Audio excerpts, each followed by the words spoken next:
अति पवित्र नाम का महिमा हो। प्रभु ने हमको और एक अच्छा सुंदर समय दिया है, संगति दिया है प्रभु को उपस्थिति में आने के लिए। पॉल ब्रदर शुरुआत में हमें याद दिलाया और हमारा आशा को एक बात में मजबूत कराया, वो है कि हमारा प्रभु बहुत जल्दी आने वाला है। मैंने एक बात हमेशा हमारे प्रिय भाइयों मैंने नोटिस किया है कि वो हमेशा भाइयों को याद दिलाते रहता है कि तैयार रहो, हमारा प्रभु बहुत जल्दी आने वाला है। और प्रभु का दास भी हमेशा अपना संदेश में ये बात को देकर, चेतावनी देकर बताता है, मंडली को बताता है कि हमारा प्रभु बहुत जल्दी आने वाला है। और धन्य है वह मंडली जब प्रभु देखेगा कि प्रभु आ रहा है और मंडली तैयार है, बोला तो वो कितना भाग्य अवस्था है ना। तो हमें उस भाग्य अवस्था में हमेशा बना रहना है, क्योंकि हमारा प्रभु बहुत जल्दी आने वाला है। जैसे भाई ने याद दिलाया तो मेरे अंदर भी एक उत्तेजना हो गया। इसलिए एक छोटा सा खबर, एक छोटा सा जानकारी मैं आप लोगों को देना चाहता हूं, ताकि आप लोग और अधिक प्रोत्साहन होकर और अधिक उत्तेजना से प्रभु का आगमन के विषय में तैयार रहे। हमने अगर आपने बाइबल में पैटर्न करके बोलते हैं, बोले एक रीत होता, मतलब एक चीज ऐसे चीज बहुत बार समानता से होने वाला एक बात बाइबल में अगर हम पढ़ेंगे तो ऐसा काफी चीजें हम लोग पैटर्न को देखने मिलेगा जो समान रहता है, बार बार होते रहता है करके। तो उसमें से एक पैटर्न ऐसा बहुत से प्रभु के दास लोगों ने और जो बाइबल स्कॉलर्स है उन लोगों ने एक बात बताया था कि जो पुराने नियम का जो 7 पर्व जो दिया गया था, वो 7 पर्व का उद्देश्य ये था कि एक दिन सच्चा मसीहा आकर उस पर्व को पूरा करेगा। और हम कोलोसों का पुस्तक में, इब्रानियों का पुस्तक में ये सब देखते हैं कि जो दिन है, शब्बत है, दिन और चांद के बातें, ये सब बातें एक छाया था जो आने वाला मसीह उसको पूरा करेगा करके। तो उस 7 त्योहार को, पर्व को अगर पढ़ेंगे तो एक खास बात वहां पर हम देखते हैं कि पहला 4 त्योहार जो हुआ, वहां पर 7 त्योहार है। पहला 4 त्योहार वो लोग साथ में मनाते हैं, मतलब एक 10 दिन में या 15 दिन के अंदर ही 4 त्योहार साथ में मनाते हैं। उसके बाद लगभग 1.5 महीने के बाद या 2 महीने के बाद आखिरी 3 त्योहार वो लोग बनाते हैं। तो ये इस्राएल का रीत है। तो पहला 4 त्योहार में हम देखते हैं कि वो एक फसोन का पर्व है, जिसमें दूसरा पर्व अखमीरी रोटी का पर्व मनाया जाता था। इस तरह दूसरा है तुरैया फूकने वाला है। फिर तंबुओं में निवास करने का पर्व है।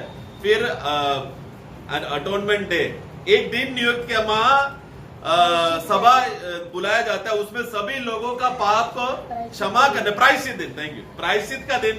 तो ये सब ऐसा पुराने नियम में एक पर्व दिया गया था।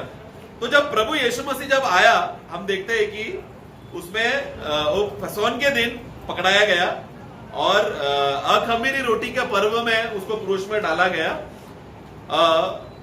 और 2 पर्व और है उसके बीच में, उसमें फसल का कटने की त्योहार है और पेंतकोस का दिन। ये पहला 4 त्योहार है।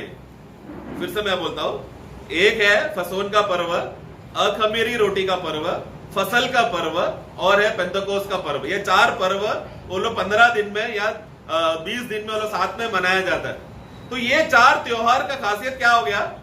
यीशु मसीह, हम देखते हैं कि फसोन का दिन पकड़ा गया, अखमीरी रोटी का पर्व में क्रूस में डाला गया, कटने का समय में उसको गाड़ने का उन लोग को आज्ञा दिया गया था, क्योंकि अगले दिन उन लोग को महान शब्द आराधना करना था बोलकर यीशु को जल्दी वो लोग ने गाड़ने का ये किया। और फिर पुनरुत्थान हो जाने के बाद हम देखते हैं कि 50वां दिन में, जिसको हम पेंतकोस का दिन जो हम पर्व करके बोलते हैं, वहां पर पवित्र आत्मा को भेजा गया। तो इस रीति से वो 7 पर्व में से पहला 4 पर्व में क्या हो गया? प्रभु यीशु मसीह और मंडली का संबंध का विषय का घटना साथ शारीरिक रीति से हुआ है। मंडली का खासियत क्या है? हमेशा आत्मिक रीति से होता है, लेकिन ये एक ऐसा खास बात, मतलब एक अजूबा करके बोल सकता है, सबसे बड़ा अनोखा बात हो सकता है, वो है कि ये 4 पर्व में ये घटना हुआ। अभी अगला जो पर्व, जैसे पेंतकोस का दिन हो जाने के बाद तुरंत फिर उन लोगों को फसल कटाई करने के बाद उन लोगों को तुरैया फूकने का एक समय आता है। उस तुरैया का दिन में यहूदियों का रिवाज के हिसाब से उन लोगों को लगभग 2 दिन का समय रहेगा। उस 2 दिन के समय में 100 बार तुरैया फूकना पड़ता है। बाइबल में वो बात लिखा नहीं है, वो यहूदियों का इतिहास का पुस्तक में लिखा है, लेकिन तुरैया फूकने का पर्व है बाइबल में, वो बात है कितने बार फूकना है, 100 बार फूकना है करके उनका व्यवस्था का पुस्तक जो यहूदियों के पास है वो पुस्तक में लिखा गया है। तो ऐसा माना जाता। पहला कोरिन्थी 15 अध्याय में जब पढ़ते समय में उसका 51 पढ़ना। देखो मैं तुमसे भेद की बात करता हूँ। हाँ, हम सब नहीं सोएंगे, हाँ, परंतु सब बदल जाएंगे। हाँ, अगला। और यह क्षण भर में, हाँ, पलक मारते ही अंतिम तुरी, वो शब्द देखो, अंतिम तुरी। वहां पर पौलुस एक अंतिम तुरी के बारे में बोलते समय में कुछ लोग ऐसा बोलते हैं कि ये अंतिम तुरी प्रकाशित वाक्य में जो 11वां अध्याय के 10वां अध्याय में जो 7वां तुरैया फूका गया तो उसके बारे में है करके, लेकिन वो थोड़ा मुश्किल है क्योंकि प्रकाशित वाक्य जब पौलुस ये बात लिखते समय में तभी तक प्रकाशित वाक्य लिखा नहीं गया था। तो इसके लिए प्रकाशित वाक्य में जो 7 तुरिया के बारे में बोला है वो विषय में नहीं है। तो ये किसके विषय में? अंतिम तुरी बोलते समय में तुरी फूकने का जो त्योहार जब उनको होता है वो फूकने के समय में क्या होता है, 100 बार उनको 2 दिन का समय, उस 2 दिन में सारा याजक लोग समाज मिलकर वो लोग तुरैया फूकते हैं। उसमें से सबसे आखिरी तुरैया का खासियत क्या है, वो एक लंबा जोर से तुरैया फूकते हैं। तो उसको कनेक्शन को लेकर पहला थिस्सलुनी अध्याय 4 में 16-17, पहला थिस्सलुनी 4 का 16। हाँ, उस समय दरबार और प्रधान दूत का शब्द सुनाई देगा। हाँ, और परमेश्वर की तुरही फूकी, तुरही फूकी जाएगी, परमेश्वर की तुरही फूकी जाएगी। तो बस तो एक आकाश में स्वर्ग में एक तुरैया फूका जाएगा और दूसरा जैसा वो लोग इसराइल का पर्व का समय होगा, पर्व के समय में सबसे अंतिम तुरी जो पौलुस ने कहा अंतिम तुरी फूका जाएगा। तो मैं कहने का विषय में क्यों बता रहा हूं, पौलुस जानता था कि पहले जो 4 पर्व था ये 4 पर्व में यीशु मसीह का विषय में सब बातें वहां पर, और कोरिन्थे का पुस्तक में खासियत है कि फसोन के पर्व के बारे में, अखमीरी रोटी के बारे में, पहला फल के बारे में और तुरई, ये सब बातें कोरिन्थे का पुस्तक में लिखा है। वही रीति से पौलुस बोल रहा है कि आखिरी तुरैया कौन सा तुरैया है, इसराइल का पर्व मनाते समय में जो आखिरी तुरैया, जो 100वां तुरैया है वो आखिरी तुरैया रहेगा। तो विषय यह है कि 2 दिन बाद इसराइल में अभी वो तुरई फूकने का पर्व हो रहा है या होने वाला है। 2 दिन मतलब 15 से लेकर 17 वो लोग डेट बोल रहे, वो लोग इसराइल लोग डेट फिक्स करने नहीं हो रहा है, लेकिन 15 से 17, आज 13 है ना, आज 13 है, तो 15 से 17 में ऐसा माना जाता है कि ये स्थापना हो गया कि इसराइली देश में तुरैया फूकने का पर्व होगा। तो सिर्फ तुरैया फूकने के वजह से पर्व होगा या प्रभु का आगमन होगा ये पक्का बात नहीं है। हम लोग इसी को पक्का मानकर नहीं चलना है। मैं कोई डेट फिक्स नहीं कर रहा हूं। हमारा आशा क्या है कि प्रभु अभी भी आ सकता है, आज भी आ सकता है, हमें लेकर जा सकता है। लेकिन मैंने जैसा कहा कि पैटर्न में पहला 4 पर्व में यीशु मसीह और मंडली का विषय का बातें हुआ, उसी रीति में आखिरी 3 पर्व के विषय में भी ऐसा संभव है कि शायद मंडली का विषय का कुछ बात हो सकता है। वो है कि कलीसिया रहस्य रीति से उठा लिया जाएगा। तो अब ये 15 से 17 में जैसा इसराइल लोग तुरैया का त्योहार के लिए तैयारी चल रहा है अभी, उसी रीति से भारत में क्या हो रहा है मालूम है, दिल्ली में अभी बहुत बड़ा समिट चल रहा है, जी समिट करके आप लोग सुने होंगे, जहां पे देश के सब बड़े बड़े अधिकार लोग आकर मुद्दा रखकर, वहां के सभी प्रेसिडेंट्स लोग और प्राइम मिनिस्टर, प्रधानमंत्री सब लोग आकर, उसमें से सबसे बड़ा मुद्दा उन लोग को यह विषय निकालना है कि हमें एक ऐसा 7 साल के 2030 तक एक ऐसा शांति का समय चाहिए ताकि देश जो दुनिया पूरा जो बिगड़ा हुआ है वापस तंदुरुस्त हो जाए। ये जी समिट का उद्देश्य क्या है? जी 7 साल मतलब अभी 2023 है, 2030 तक एक पूरा दुनिया में शांति का माहौल होना चाहिए, जहां पर धर्म के नाम पर झगड़ा नहीं होना चाहिए, मतलब धर्म के विषय में सब शांति रहना चाहिए, कोई भी विषय का झगड़ा विगड़ा ना होते हुए शांति से दुनिया भर, उस लिए अभी वो लोग डिस्कस करने के लिए जा रहे हैं। जरा सोचो कौन सा समय पर हो रहा है, वहां पर एक जगह पर इसराइल तुरैया फूकने का पर्व की तैयारी कर रहा है, वहां पर दुनिया क्या कर रहा है, विश्व भर में शांति और अमन बनाए रखने के लिए कर रहा है। इसके 2 हफ्ते पहले, अभी ये हफ्ते के 2 हफ्ते पहले ब्रिक्स बोलकर बड़ा समिट वहां पर हुआ, यहाँ पर साउथ अफ्रीका में हुआ, जो न्यूज़पेपर पढ़ते रहेंगे उनको मालूम रहेगा। ब्रिक्स यानी कि ब्राजील, रशिया, इंडिया, चाइना और साउथ अफ्रीका, ये 5 देशों ने मिलकर साथ में वो लोग ने इकट्ठा होकर वो लोग ने बोला कि अभी जो दुनिया में जो पैसा चल रहा है, जो कैश चल रहा है, वो हमें धंधा में हमको बहुत तकलीफ हो रहा है। बिजनेस करने के लिए, व्यापार करने के लिए, लेन देन करने के लिए हमें बहुत तकलीफ हो रहा है। इसलिए ये ब्रिक्स का समिट में ये लोग सब लोगों ने मिलकर एक नया करेंसी वो लोग ने बनाया। ये नया करेंसी का खासियत क्या है कि इस करेंसी के द्वारा ये 5 देश मिलकर, अमेरिका का डॉलर पे भरोसा करने का जरूरत नहीं है, एक नया सिंगल करेंसी 5 देश। जैसे ये समिट में ये इंट्रोड्यूस हुआ, ये देश में समिट में खाली 5 देश ही आए थे। जैसे ये लोग ने बोला कि हमने नया करेंसी लिया है, इस करेंसी में कैश कम होगा और वायरलेस मतलब इंटरनेट पेमेंट ज्यादा होगा करके ऐसा मुद्दा जैसे ही डालकर समिट खत्म किया तो लगभग 40 से 50 देश लोगों ने ब्रिक्स के साथ जुड़ने के लिए वो लोग आगे बढ़े कि हमको एक नया पैसा चाहिए, वन करेंसी हमको चाहिए। वो सेम पॉइंट अभी नया जी समिट में फिर से लाने वाला है। तो दुनिया का माहौल, दुनिया देखो कहां पर जा रहा है, किसकी ओर, किस रीति की ओर। ये अभी घटने वाला जो घट रही घटना को मैं आपको बोल रहा हूं। आप तुरंत चाहिए तो इंटरनेट में, न्यूज़पेपर में देख लेना जैसा जैसा समय मिलता है। ये सब क्या बताने जा रहा है कि अभी वन करेंसी आने वाला है, वन गवर्नमेंट आने वाला है और वन रिलीजन आने वाला है, ताकि हम लोग सब शांति, क्योंकि अभी बहुत टेंशन, कोविड ने पूरा देश को हिला दिया है, सब जगह पर अशांति है। हमारा दुनिया बराबर से जो देश जो है प्रगति बराबर नहीं हो पा रहा। इसके लिए हम क्या चाहते हैं कि ऐसा एक शांति हो, क्योंकि इसराइल, रशिया और यूक्रेन का झगड़े ने पूरा दुनिया को टेंशन में लाया है। पूरा दुनिया भर में रशिया और यूक्रेन है, गेहूं सबसे ज्यादा पूरा विश्व भर में जो सबसे ज्यादा देता है वो है रशिया और यूक्रेन। ये दोनों में झगड़ा होने की वजह से दुनिया भर में भूख यानी कि जो अनाज है वो कम जा रहा है। तो पूरा देश लोग अभी क्या है, टेंशन में आ गए कि ये झगड़ा अगर आगे चलता रहा तो हम लोग भूखे हो सकते। तो ये सब क्या हो रहा है, मसीह विरोधी का आने का तैयारी चल रहा है, बहुत जल्दी होने वाला है। परंतु मंडली का खासियत क्या रहेगा प्रियो, हम लोग ये सब देखने वाले नहीं। हम लोग मसीह विरोधी कब आएगा, कब 7 साल का कॉन्ट्रैक्ट साइन करेगा, वो सब के लिए नहीं है। हम लोग उसके पहले उठा लिए जाएंगे। तो वो आशा के लिए मैंने आपको खाली प्रोत्साहन के लिए विषय बता रहा हूं कि दुनिया अभी उस रीति पे अंतिम समय में, मतलब प्रभु ने ऑलरेडी पैर धरती पर रखने का कदम उठा लिया है। बस पैर जमीन पे लग जाएगा और छू बोल के हम उड़ जाएंगे, बादलों में हम जल्दी मिलेंगे। उतना टाइम निकट आ चुका है, हम लोग उस अंतिम पड़ाव में आ चुके हैं।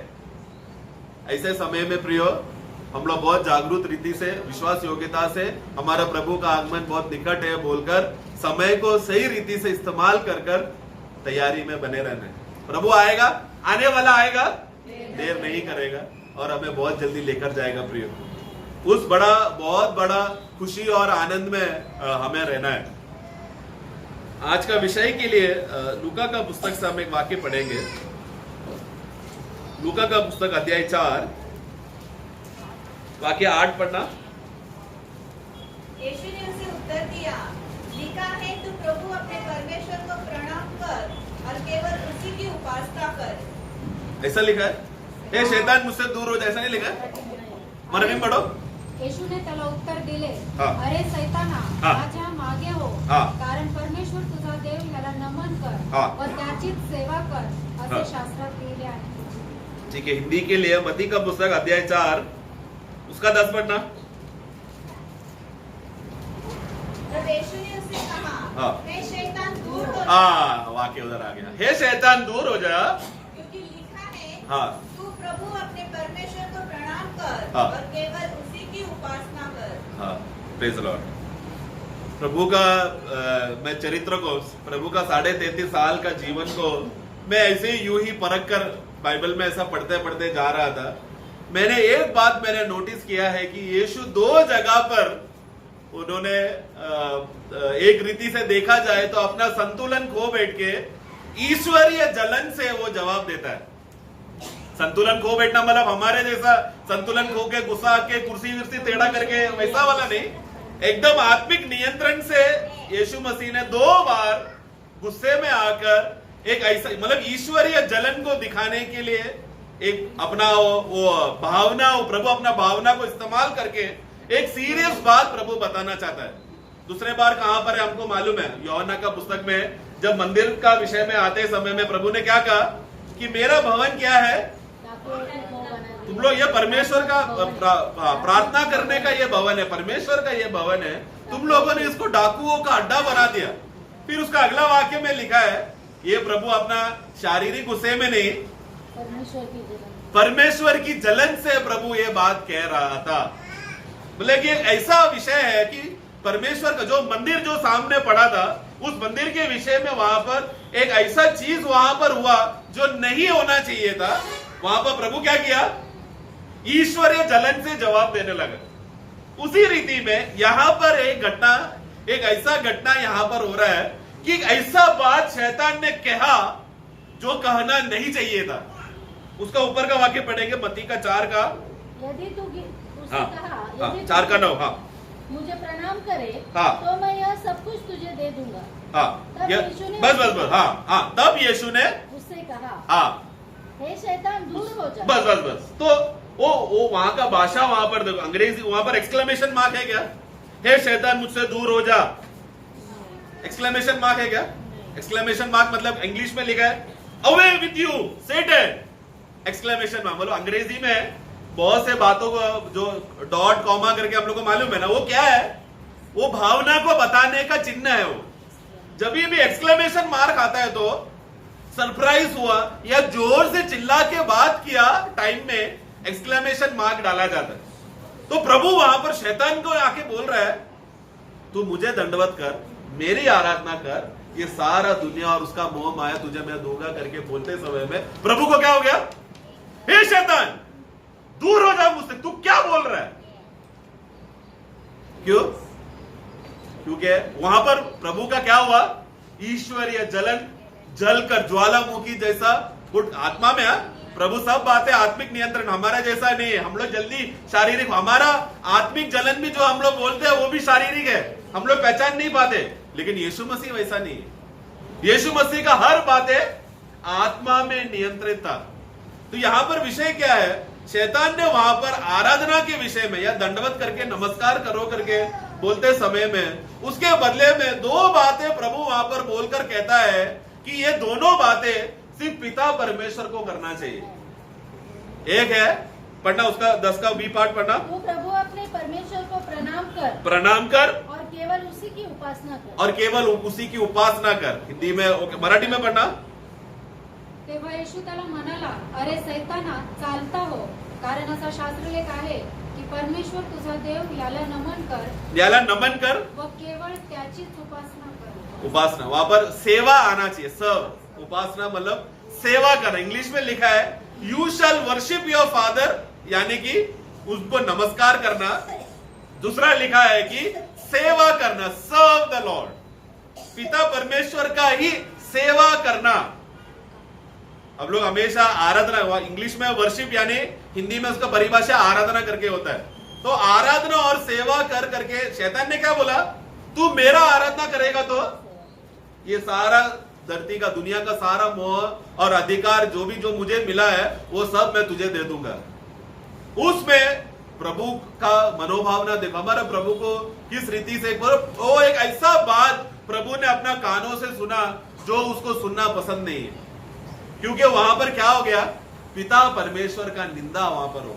एक ऐसा बातें जो शैतान ने कहा उस स्टेटमेंट में कि पिता परमेश्वर को वहां पर, मतलब वो प्रभु को सह नहीं हुआ वो बात, वो सेंटेंस सुनकर, वो बातें सुनकर, वो सवाल सुनकर प्रभु तुरंत कहता है, उसको सुधारता, मतलब वहां पर सही सत्य बात वहां पर बोलता है। सत्य क्या है, शैतान तेरा नहीं वहां पर आराधना होना चाहिए, सिर्फ एक ही व्यक्ति है आराधना का योग्य, वो है पिता परमेश्वर, और उसी को ही तू सेवा करना, उसी का ही तू उपासना करना। बहुत बार हम लोग बाइबल में आराधना आराधना शब्द करके बोलते समय में वो आराधना कोई उपासना या आराधना कोई नमन करके दोनों एक ही बात है करके अधिकतर मैं ऐसा सोचता था, तो एक ही बात बोल रहा है ना, लेकिन बाइबल में जब वहां पर पढ़ते समय में दोनों को अलग अलग शब्द इस्तेमाल किया है। एक है उपासना या दंडवत करो, एक ही का दंडवत करना, नमस्कार करना, आराधना करना, और दूसरा है सेवा करना, नमन करना। एक ही, मतलब वो एक शब्द नहीं है, दोनों अलग अलग है। मैं ग्रीक बाइबल में जब मैंने देखा तो उसका शब्द में अर्थ दोनों को अलग अलग शब्द करके दिया गया है। तो मैं शॉक हो गया, ऐसा मतलब इतना समय से आराधना ही तो सेवा है ना, सेवा करेक्ट, आराधना ही सेवा है, लेकिन वो क्या हो गया, हमारा भाषा में जब पढ़ते समय में आराधना और सेवा को एक ही रीति में बोला गया है। वो हमारा मतलब इंग्लिश बाइबल में भी ऐसा है, हिंदी बाइबल ले लो, मराठी बाइबल ले लो, और कोई भी भाषाओं में ले लो, हमारा भाषा का कमी है वो। लेकिन ग्रीक बाइबल पढ़ेगा तो वहां पर ये ऐसा नहीं लिखा है। ग्रीक बाइबल में आराधना करके जो शब्द जहां पर लिखा गया है, उसका शब्द ऐसा लिखा है कि प्रोस्कोनियो, ग्रीक वर्ड है, यूनानी शब्द है, वो यूनानी शब्द ऐसा लिखा है प्रोस्कोनियो, यानी कि क्या, टू किस the hand in token of reverence, मतलब भक्ति के रीति में वो व्यक्ति का हाथ को चुम्बन दो। ये उस दिनों में पुराना जमाने में का अर्थ अभी मतलब वो लिखा है, फिर वहीं पर ब्रैकेट में आज का जमाने का अर्थ लिखा है। आज का जमाने का अर्थ लिखा है like a dog licking master's hand, जैसे कुत्ता अपना मालिक के हाथ को जाके चाटता है। प्रोकेस्कियोनियो मतलब क्या, प्रोस्कोनियो मतलब क्या, आराधना मतलब क्या, जैसे कुत्ता अपना मालिक के हाथ में जाकर चाटता है, मतलब क्या, वो पूर्ण रीति से दंडवत करके मालिक मुझे आज खाना दिया तो ही मेरा पेट भरेगा, उस मालिक के भरोसे पर, उस मालिक का निर्भर होकर वो नमन करके नीचे झुक रहा है। आराधना का, हम लोग आराधना मतलब क्या है, ओ जय जयकार, चलो दो बार स्तुति स्तुति स्तुति, धन्यवाद धन्यवाद धन्यवाद, हालेलुया हालेलुया, वो गलत नहीं है, लेकिन विषय क्या है, प्रभु क्या चाहता है, जो जिसका तू सेवा कर रहा है उसको तू जाकर चुम्बन दे। चुम्बन यानी कि वो एक गहरा रिश्ते के विषय में प्रभु की उपस्थिति में ये एक रीत आज भी फॉलो करता है कि मुझे मालूम नहीं, आज से 500 600 1000 साल पकड़ लो, जो कैथलिक सिस्टम दुनिया में, कैथलिक जो दुनिया में पूरा दुनिया भर में एक ही धर्म था, मसीह धर्म में, वो था कैथलिक धर्म, जिसको हम लोग मंडली का अंधकार युग भी करके बोलते हैं। हिस्ट्री पढ़ेंगे तो हमें मालूम पड़ता है अंधकार युग था। उस अंधकार युग में खासियत क्या था, कैथलिक लोग ही पूरा दुनिया को हुकूमत करते थे। मसीह धर्म दूसरा धर्म नहीं था, ब्रदरन या इंडिपेंडेंट, ऐसा कोई भी अलग अलग संगठनाएं नहीं थे, एक ही संगठना था, वो है कैथलिक संगठन। उस संगठना में जब भी उनका बड़ा पादरी आता था, एक एक जगह अलग अलग जगह पे अलग अलग चर्च होता है, तो एक एक चर्च में छोटा छोटा पादरी को नियुक्त किया रहता है। तो जब भी एक बड़ा पादरी एक एक चर्च में आएगा, तुरंत क्या करते थे, उस जगह का, उस मंडली का जो छोटे मोटे पादरिया रहेगा, वो लोग तुरंत जाकर वो बड़ा फादर का हाथ में जाकर वो लोग चुम्बन करते थे। आज भी ऐसा माना जाता है कि रोम का जो बड़ा पोप है, वो पोप को अगर मिलना है तो पहला तुमको क्या करना पड़ेगा, एक घुटने में आकर, वो पोप ऐसा हाथ आगे करेगा, बड़ा पोप फ्रांसिस के बारे में मालूम है, जो रोम में रहते, वो हाथ ऐसा आगे करेगा। जो भी भक्त उसको मिलने आ रहे तो वो व्यक्ति को एक घुटने में आकर हाथ को तुरंत चुम्बन करना मत। तो चुम्बन करते समय में वो व्यक्ति क्या बोल रहा है, ये सामने रुकने वाला पुरुष को मैं आराधना कर रहा हूं। आराधना किसको जा रहा है, सामने रखने वाला पुरुष, जो इस दुनिया का सबसे बड़ा मूर्ति पूजा का समाज है, जो सबसे बड़ा शैतान को मौका देकर कार्य करने के लिए पूर्ण रीति से करने वाला कैथलिक समाज के बारे में मैं कह रहा हूं। उन लोगों का रीति क्या है कि जैसे ही बड़ा आदमी को कोई छोटा आदमी मिलने जाए तो वो व्यक्ति को चुम्बन करना, एक रीत, एक कल्चर हो गया। जैसा हम लोग मिलते हैं तो शेक हैंड करते हैं ना, वैसा उन लोगों को वो पालन करना पड़ता था। हम लोग बॉस को सर करके बोलते हैं ना, इज्जत। वैसा उस समय में क्या है, पहले बार अगर मिलने जा रहे तो हाथ में चुम्बन देना पड़ेगा। एक बहुत बड़ा उस समय का, नहीं किया तो जला दिया जाएगा, तुम्हारा सर काट दिया जाएगा आगे, अगर ऐसा नहीं किया तो। क्योंकि तुम क्या बताना चाहते हो कि यही एक संगठना है, सत्य संगठना, इसके अलावा और कोई संगठना नहीं, इसी संगठना के हम अधीन है। वो सिस्टम, वो रीति कहां से आया, इस भाषा में यहाँ पर हम जो पढ़ते हैं प्रोस्कोनियो करके जो अर्थ है, जो ग्रीक भाषा उस जमानों में किया जाता था, ये आज कैथलिक लोगों ने, जो अभी भी चल रहा है, और मतलब प्रभु वहां पर पौलुस जब यह पुराने नए नियम जब ग्रीक भाषा में लिखते समय में उनका मन में क्या चल रहा है कि हमें किसको चुम्बन देना है। यीशु क्या बोल रहा है? शैतान ने पहले यीशु को क्या बोला? वही शब्द जो यहाँ पर प्रोक्रिस्टिनियो है करके जो मैंने बोला, शैतान भी वही बोल रहा है, यीशु तू क्या कर, मैंने तो ये सारा दुनिया और ये मोह माया मेरा है, तुझे क्या करना पड़ेगा? मेरा हाथ में आके चुम्बन दे, ये सब मैं तुझे दूंगा। तब यीशु को क्या हो गया? ईश्वरीय जलन। मेरा होठ सिर्फ पिता परमेश्वर को चुम्बन देने के लिए है, तू कैसा? ये बात बोला। अर्थ समझ, वो देखो अर्थ का, भाषाई का अर्थ ही कितना अलग हो गया। हम लोग आराधना, उपासना, दंडवत बोल के हमने हमारा भाषा में समझ के रखा है, असली भाषा देखो कितना अलग है।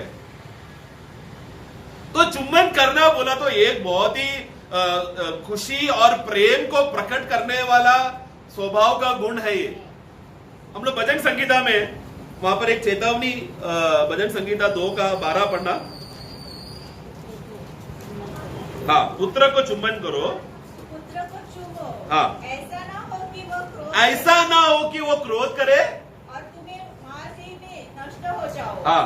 क्योंकि क्षण भर में उसका क्रोध भड़कने को हाँ, सबको मिला। भजन संगीता 2:12 ये किसके विषय में बोल रहा है? हाँ, पुत्र के, मतलब ये हमको बोल रहा है पुत्र को चूमो, नहीं चूमा तो परमेश्वर का क्रोध। परमेश्वर का क्रोध आया तो कहां जाएंगे? अनंत आग में जाएंगे। अगर अनंत आग में नहीं जाना है, अनंत स्वर्ग में जाना है, तो तुरंत पुत्र को चूम लो। उधर क्या लिखा है? पुत्र को चूमो मतलब पुत्र का आराधना करो है। हम लोग जो उपासना, दंडवत, आराधना जो हम हमारे भाषा में बोल रहे हैं, वहां पर भजन क्या लिख के कह रहा है? पुत्र की आराधना करो, यानी कि पुत्र को चूम लो। क्योंकि एक बार भी अपने जीवन में प्रभु यीशु मसीह को अगर हमने चुम्बन नहीं किया, वो यीशु मेरा प्रभु है करके अगर हमने नहीं माना, तो अनंत काल का आग हमारे लिए तैयार है।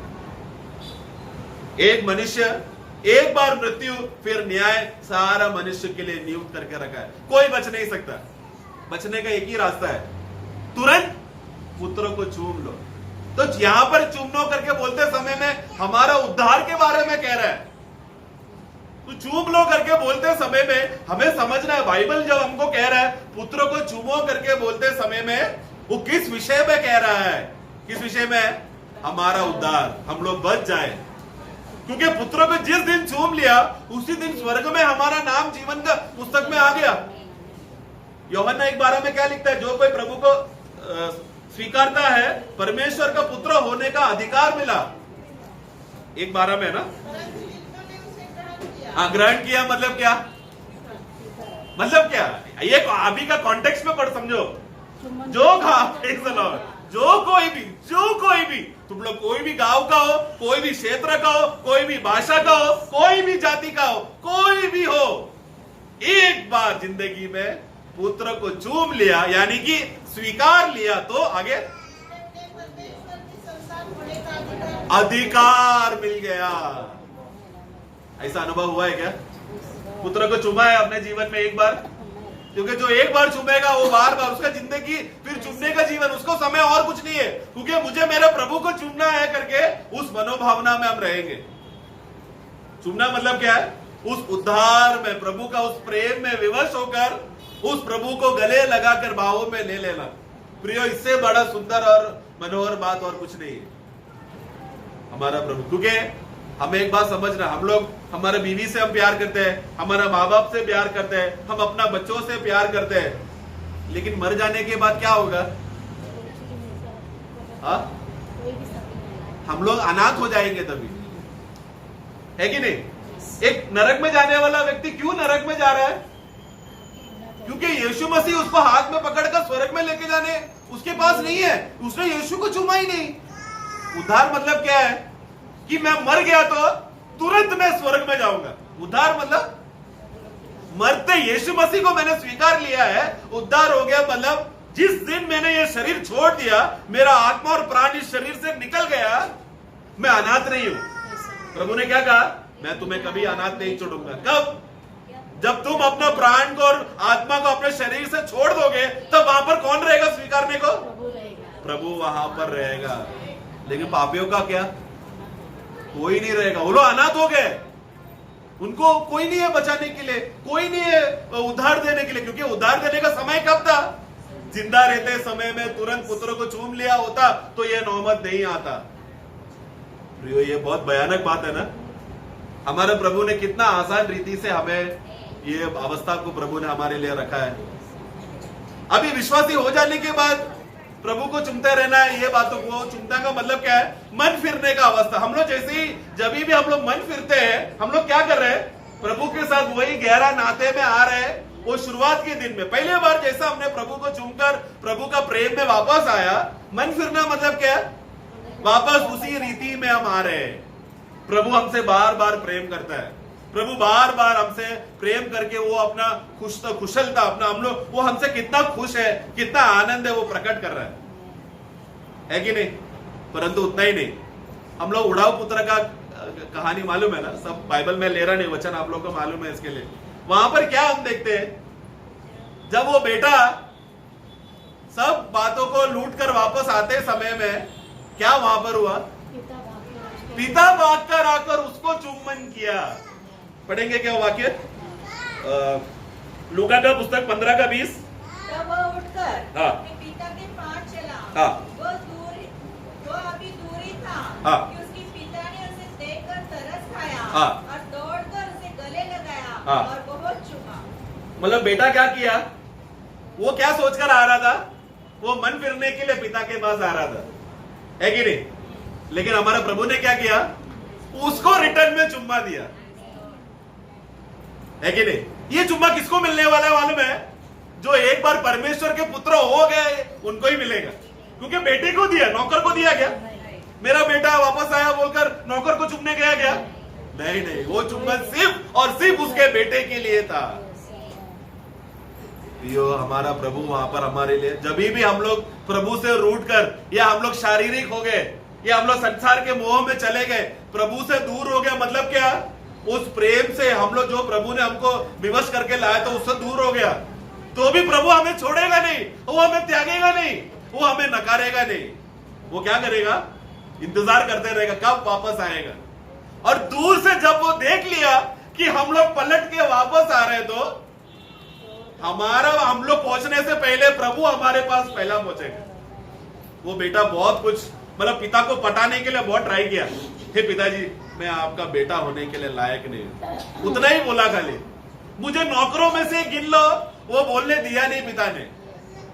हमारा प्रभु यीशु मसीह हमारा जज्बात को जानता है, हमारा मनोभावना को जानता है। बस एक बार पलट कर यीशु मसीह को देख लो प्रियो, कुछ बोलने का भी जरूरत नहीं है, बस अपना हृदय टूटा हुआ रहना चाहिए, मन फिरा हुआ मन रहना चाहिए प्रियो। तुरंत प्रभु आकर पहला वो हमको चुम्बन देगा। उधर आपका फिर से वो वाक्य पढ़ना। पिता ने आकर तब वह उठकर हाँ अपने पिता के पास चला। हाँ वह अभी दूरी था हाँ कि उसके पिता ने उसे देखकर तरस खाया हाँ और दौड़कर उसे गले लगाया हाँ और बहुत चूमा। बहुत चुम्मा। कितना चुम्बन दिया? हमने भजन संहिता 2:12 में कितना चुम्बन दिया प्रभु को? नए जन्म के दिन में हमने प्रभु को कितना चुम्बन दिया? एक ही दिया, क्योंकि वो काफी था उद्धार के लिए। बाकी चुम्बन हमको प्रतिदिन देते रहना है, मन फिराव में देते रहना है। लेकिन प्रभु ने क्या किया? पूरा कोटा एक ही दिन में, जैसे मन फिरा उसी दिन पूरा कोटा। प्रभु ये नहीं बोलना चाहिए कि मैंने कम चुम्मा दिया, बोलना नहीं चाहिए। प्रभु का प्रेम देखो प्रियो, हम लोग कितने नालायक लोग हैं ना। हम लोग विश्वासी बनने के लिए हमारे स्वयं का कपट का कुछ विचार है, इसलिए विश्वासी बने ना। लेकिन यीशु जब हमसे प्रेम करता है तो खुला मन से प्रेम करता है। कोई कपटी स्वभाव नहीं है हमारा प्रभु का। वो बहुत चुंबन देके हमें स्वीकारेगा। गलती हम में है प्रियो, प्रभु में नहीं। हमारा प्रभु हमेशा सिद्ध है। उनका प्रेम का पूर्णता बोला तो उस प्रेम में कोई कमी नहीं है। यही चुम्बन यीशु ने आत्मा में पतरोस को दिया जब पतरोस मच्छी पकड़ने के लिए गया। दोबारा यूहन्ना का सुसमाचार 20वां अध्याय में हम पढ़ते हैं ना, पतरस जब वापस लौटकर आया तो यीशु क्या कहता है? मेरे भेड़ों को संभाल। उसका 21वां अध्याय 15 पढ़ना। भोजन करने के बाद हाँ। यीशु ने शिमोन पतरस से कहा, हाँ। हे शिमोन, हाँ। योना के पुत्र, हाँ। क्या तू इन सबसे बढ़कर मुझसे प्रेम रखता है? इन सबसे बढ़कर मतलब किससे बढ़कर? यूहन्ना ने जो पतरस ने जो जाली और जहाज और मच्छी पकड़ने का बातों को उसने पकड़ के रखा था। मतलब क्या? उसने यीशु को छोड़कर जहाज और जाल और मच्छी को चुम्बन देते जा रहा था। उसका काम क्या है? वो पहला प्रेरित है। सबसे ज्यादा प्रेम, प्रभु का प्रेम उसको ज्यादा मिला है, प्रभु का अनुभव उसको ज्यादा है। वो एक तरीके से उन लोगों का लीडर है। उसने बोला मैं मच्छी पकड़ने जा रहा हूं, बाकी लोग ने क्या बोला? हम भी आ रहे हैं। मतलब वो क्या कर सकता है?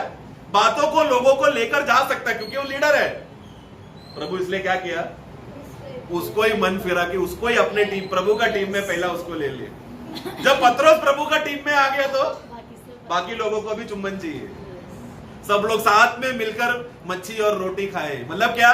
संगति हुआ वहां पे प्रियो। चुम्बन का अलग अलग अर्थ मैं बता रहा हूं। हम लोग शारीरिक अर्थ से हम बाइबल नहीं पढ़ना चाहिए प्रियो, अर्थ तो बहुत गहरा है। जिस दिन हमने पहले बार प्रभु यीशु मसीह को चुम्बन दिया, भजन संगीता में हम पढ़ते हैं उसका 85 का 10, करुणा और सच्चाई आपस में मिल गई है, धर्म और मेल ने आपस में चुम्बन किया है। धर्म और मेल ने आपस में चुम्बन दे दिया है। मतलब क्या समझते हैं आप? हम लोग अधर्मी लोग थे, यीशु मसीह में धर्मी हो गए। हम लोग अशांति से भटके हुए लोग थे, परमेश्वर से हमारा मेल मिलाप नहीं था। जिस दिन हमने यीशु मसीह को स्वीकारा, चुम्बन दिया, हमारा मेल मिलाप हो गया, हमें शांति मिल गया। हमें प्रभु के साथ एक चुम्बन के रिश्ते में, एक आत्मिक रिश्ते में हमारा रिश्ता प्रभु के साथ एक हो गया। उसका ऊपर का भाग क्या था? धर्म और नहीं, पहला भाग करुणा और सच्चाई आपस में मिल करुणा और सच्चाई आपस में मिल गए। मतलब क्या? वो भी चुम्बन ही है ना। हमको करुणा मिला कि नहीं? हम लोग को सच्चाई से प्रभु के वचन को समझ में आया कि नहीं? तभी तो हमने बोला ना मुझे यीशु मसीह चाहिए, क्योंकि मैं पापी हूं। जो व्यक्ति बोलता है मैं पापी हूं, यीशु मसीह तुरंत वहां पर उपलब्ध रहेगा। लेकिन जो मानता नहीं है मैं पापी हूं, प्रभु उसको कितना भी बड़ा चमत्कार दिखाए, वो प्रभु को स्वीकार नहीं पाएगा, क्योंकि पहला हम पापी है करके मानना पड़ेगा। प्रभु का बहुत बड़ा दया। यूहन्ना में 3 अध्याय 19 पढ़ना। न्याय क्यों आया दुनिया में? और धन के आज्ञा का कारण यह है हाँ। कि ज्योति जगत में आई है, हाँ। और मनुष्य ने अंधकार को ज्योति से अधिक प्रिय जाना, हाँ। क्योंकि उनके काम बुरे थे। हाँ, ज्योति जगत पर आया। क्यों आया? कि जो कोई भी उस पर विश्वास करेगा अनंत काल का जीवन मिलेगा, और जो कोई भी प्रभु यीशु मसीह को स्वीकारेगा परमेश्वर का पुत्र होने का मौका मिलेगा। मतलब एक चुम्बन से क्या क्या फायदा होने वाला है वो सोचकर प्रभु आ रहा है अंधकार की दुनिया में, ज्योति बनकर आया। लेकिन अंधकार ने क्या किया? ज्योति को ठुकरा दिया। क्यों? उनके काम बुरे। हाँ, क्योंकि उन लोग ने अपना कामों को चुम्बन देकर उसको पकड़ के रखा है। चुम्बन का मतलब विषय, हम लोग ये विषय कहां से शुरू किया? चुम्बन का विषय कहां से शुरू हुआ? आराधना। अंधकार के लोगों ने किस बात को ज्यादा आराधना और ज्यादा पसंद किया? संसार को और दुनिया की बातों को, है कि नहीं? लेकिन जिस किसी ने ज्योति आया है जगत पे, मुझे ये ज्योति चाहिए ताकि मेरा अंदर का अंधकार निकल जाए, स्वीकारा तो उसी दिन पुत्र को चूम लिया ताकि क्रोध का दिन में न्याय ना आए। हम लोग कितना भाग्य है ना प्रियो। उस चुम्बन के वजह से हमारा धार्मिकता और जो सच्चाई है, बहुत से बातों में एक चुम्बन होकर एक मेल मिलाप होगा, शांति मिला, हमको करुणा हमारे ऊपर दिया गया, धार्मिक, हम लोग धर्मी जन हो गए प्रियो प्रभु का। इतना बड़ा सौभाग्य था। श्रेष्ठ गीत में वहां पर शोलेमी एक बात कहते हैं, उसका श्रेष्ठ गीत 1 का 2,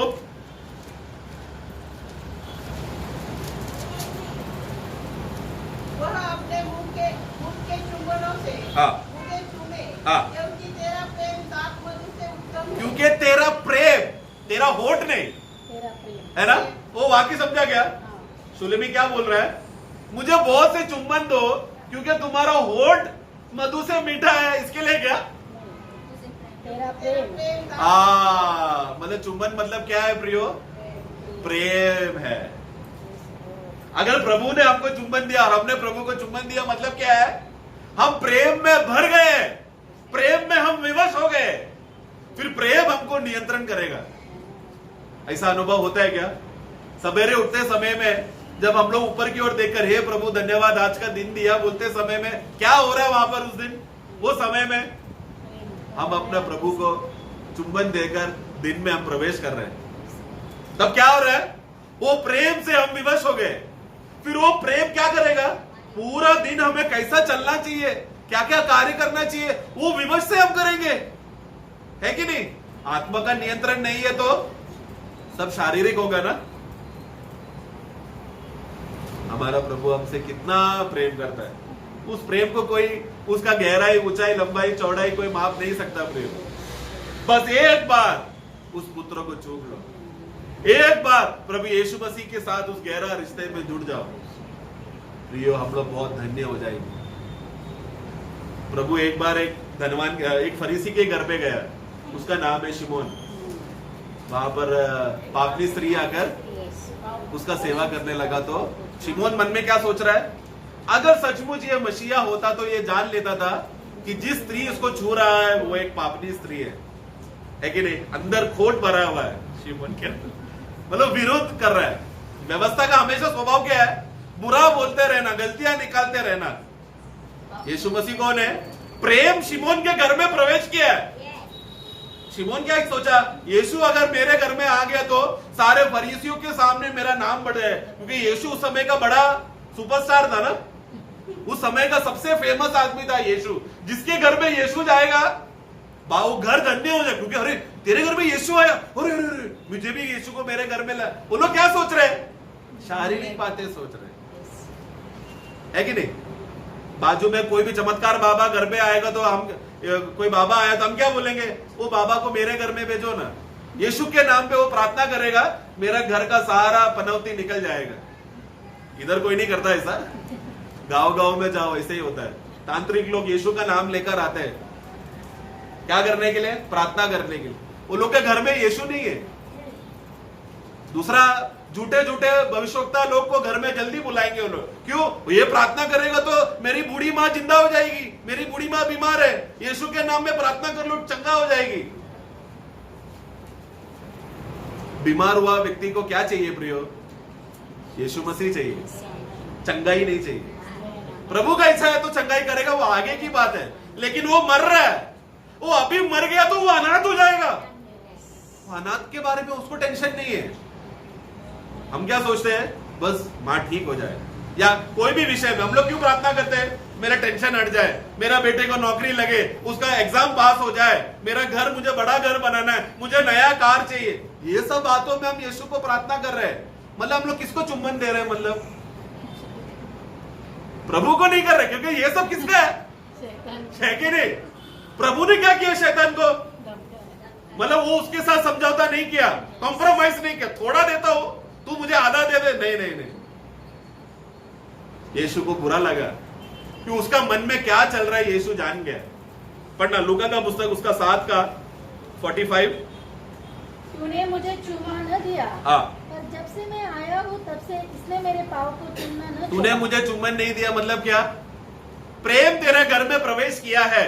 आराधना का योग्य कौन है उसको तूने आराधना नहीं किया, लेकिन दिल में तू क्या सोच रहा है? छे, यीशु कैसा मनुष्य है, एक पापनी स्त्री को छूने दे रहा है। वो प्रभु का आराधना नहीं कर रहा है, प्रभु का निंदा कर रहा है। लेकिन पापनी स्त्री क्या किया? तूने मुझे चुम्बन नहीं दिया, लेकिन ये स्त्री जब से आई है चुम्बन रुका नहीं है उसका, क्योंकि प्रभु का प्रेम उसको विवश किया था, है कि नहीं? हमारे जीवन में एक बार प्रभु का प्रेम का छोटा सा झलक भी प्रियो अगर हमारे अंदर आ जाएंगे तो प्रभु को चुम्बन देने हम रुकेंगे नहीं, बार बार हम देते रहेंगे, क्योंकि सारा आराधना का योग्य हमारा प्रभु यीशु मसीह है।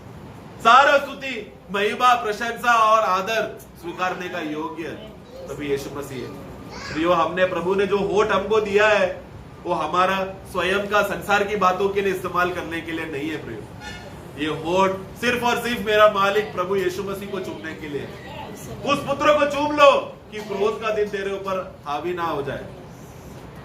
जैसा हमने शुरुआत में सुना प्रियो, अंतिम दिन बहुत नजदीक आ रहा है। हम लोग किस पल में हम लोग उठा लिए जाएंगे हमको नहीं मालूम। कौन उठा लिए जाएंगे?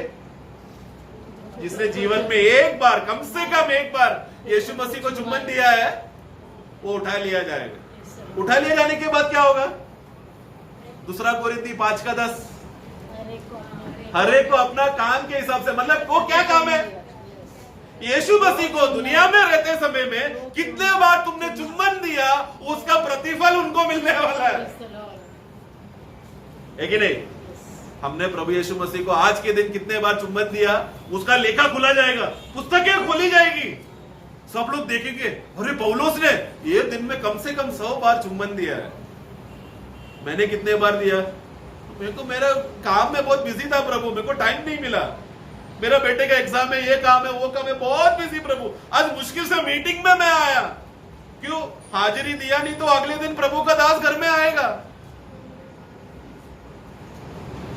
किस बात को हम लोग, किसको लेखा दे रहे प्रियो? हम लोग प्रभु का दास को लेखा देके क्या फायदा होगा प्रियो? वो तो बेचारा प्रभु का चुम्बन के लिए, संगति के लिए आपके पास आया, सेवा के लिए, है कि नहीं? लेकिन आप लोग क्या, हम लोग क्या कर रहे हैं? लेकिन हम लोग विश्वास योग्य नहीं रह रहे। अंतिम समय लवोदिकिया कलीसिया का हालत क्या हो गया? उन लोग के पास सब कुछ है, प्रभु नहीं है। प्रभु कहां पर है? प्रभु क्या कहता है प्रकाशित वाक्य 3:20 में? मैं दरवाजा पे खटखटाता हूं, जो कोई भी, ये कौन सा जो कोई भी है? जो यूहन्ना 1:12 में पढ़ा ना, जो कोई भी मुझे चुम्बन देने आएगा, उसी रीति से प्रभु बोल रहा है, जो कोई भी मेरा आवाज सुनकर दरवाजा खोलकर मुझे चुम्बन दिया तो मैं और पिता उसके साथ भोजन करेंगे। एक छोटा सा चुम्बन परमेश्वर को हमारे साथ खाने के लिए, शारीरिक खाना नहीं है, एक संगति का बात वहां पर चल रहा है। पिता परमेश्वर को कोई देखा नहीं है, लेकिन हम लोग मंडली एक भाग्य जीवी है। बाकी कोई भी जीवियों ने, बाकी कोई भी सृष्टियों ने परमेश्वर को, पिता परमेश्वर को देखा नहीं है, लेकिन हम लोग खास प्रजा है। हम लोग अपना पिता को देखेंगे। क्यों? क्योंकि आज हमने पुत्र को चूमा। यीशु मसीह का स्वभाव क्या था? वो दिन भर पिता को चूमता था, और वो पिता और पुत्र संगति का अनुभव में रहता था। यीशु का प्रार्थना का क्या था? यूहन्ना 17 में, हे पिता, वे लोग वहीं पर बैठेंगे जहां पर हम हैं, वे लोग वैसे ही एक होंगे जैसे हम आप दोनों एक है। 17:23-24 मैं उनमें और तू मुझ में कि वे सिद्ध होकर एक हो जाए। हाँ। और संसार जाने कि तूने मुझे भेजा। हाँ। और जैसा तूने मुझसे प्रेम रखा, हाँ। वैसा ही उनसे प्रेम रखा। हाँ। हे पिता, देखो, वो जाने कि मैं और आप एक है, वैसे हम भी उनमें एक हो जाए, है कि नहीं? हमने भजन संगीता 85 में क्या पढ़ा? करुणा और सत्य एक हुआ कि नहीं? हमारे अंदर जैसा सत्य, करुणा, धार्मिकता, शांति एक होकर चुम्बन में क्या हो रहा है? एक हो रहे। यीशु मसीह और पिता कौन है? एक हो गए। उसी एक में हम भी एक है। आगे, हे पिता, मैं चाहता हूँ कि जिन्हें तूने मुझे दिया है, जहाँ मैं हूँ वहाँ वे भी मेरे साथ हो। हाँ। पिता परमेश्वर ने यीशु को कुछ लोगों को सौंपा ना? क्यों सौंपा? हाँ, मतलब सौंपना मतलब क्या? भजन संगीता 2 में हमने पढ़ा, पुत्रों को चूमने के लिए। प्रिय, हमारे पास काबिल था? हमने कभी सोचा क्या यीशु मसीह को हम चूमेंगे, हमारा नया जन्म होगा, उद्धार होगा? हमने कभी सोचा क्या?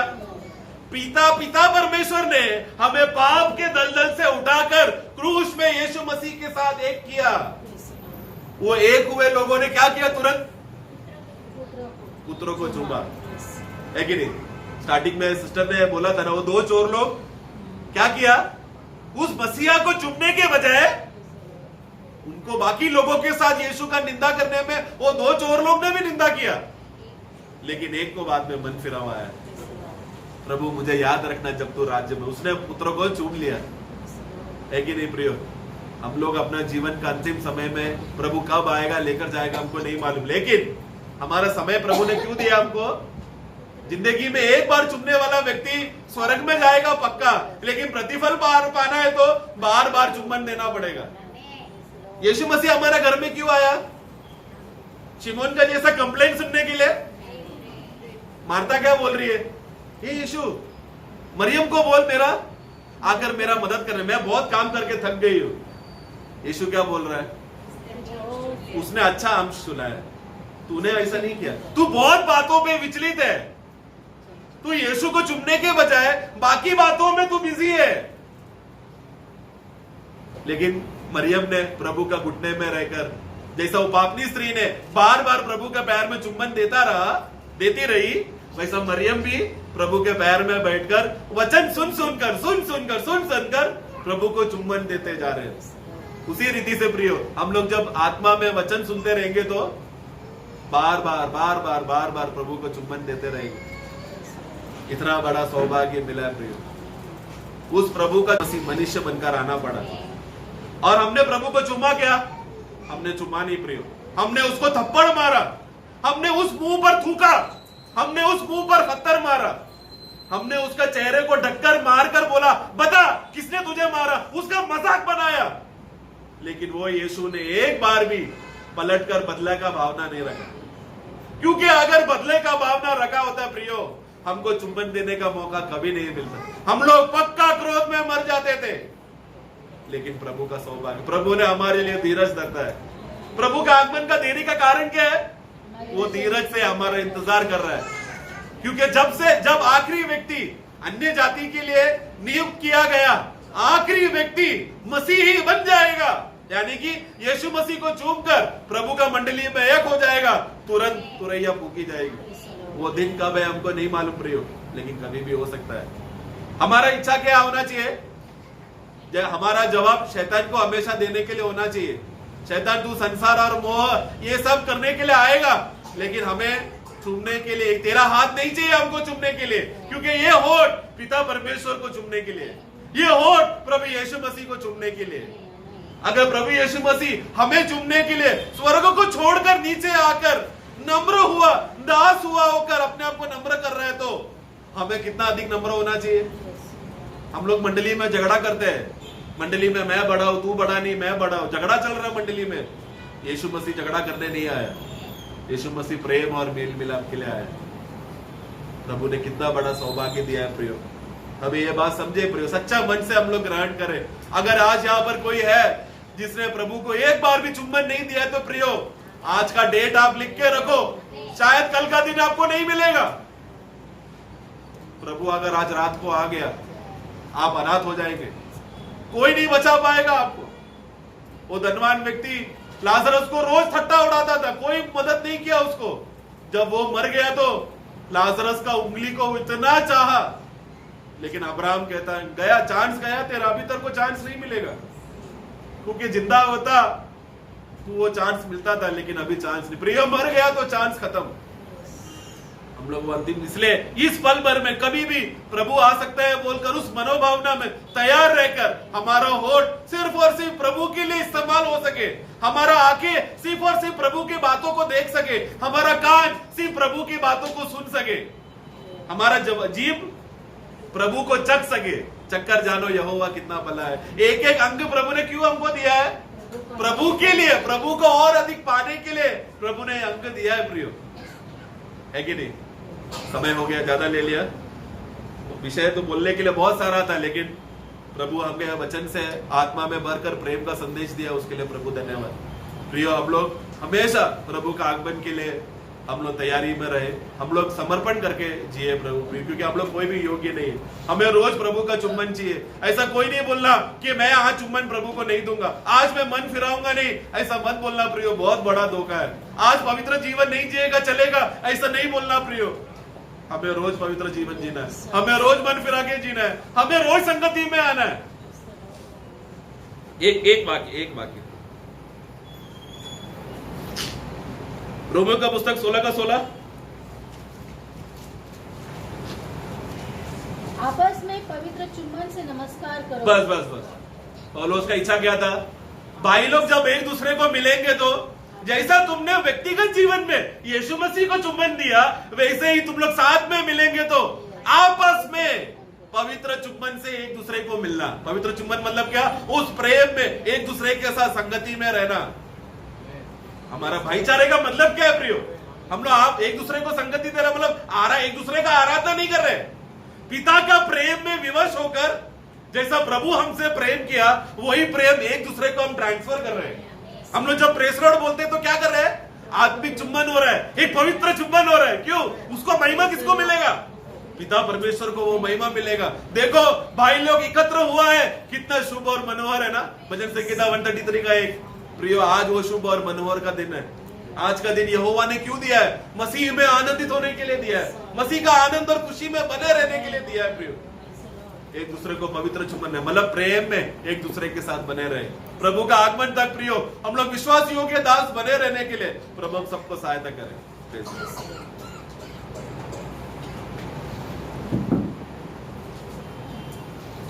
Praise the Lord.